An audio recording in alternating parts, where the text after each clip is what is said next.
Jack Lee update. Dahil tapos na ang My Father's Wife at magkakaroon pa ng season 2, may papasok na bagong karakter, yung si Lizelle Lopez.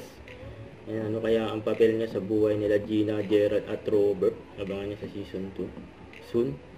Mabuhay ang bagong kasal na sila Gerald at Gina, yun no. Masaya pa nga ng kasal yan sa family My Father's Wife, yun no. And happy family. Bagay na bagay talaga sila Jack sa Kylie, yun no. I-miss din nila yung mga kasama nila dyan sa My Father's Wife. Ganda ng outfit ni Kylie, wedding dress. Ito pa yung mga highlights.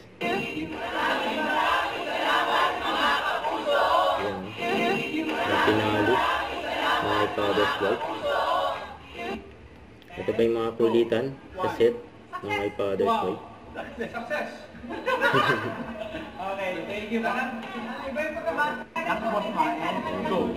Hay nako, ayan na naman si Betsy. Walang ginawa kundi mag-live. Magkakabilikol nga eh. Live. Kulitan na sa likod eh. Ay, sorry boss.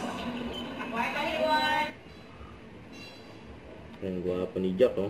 During pasto. Siyempre abangan ng show nila mamaya for Kapuso Spotlight. Diyan sa Alaminos, Laguna. Mamayang alas 7. Kasama sila Jack, Kylie at Kaysel. Yun o. Mamaya yan. Yun o. Don't forget to subscribe. Click the notification bell for more update. This is with Chordy Action Vlog. Stay tuned for more videos. See ya.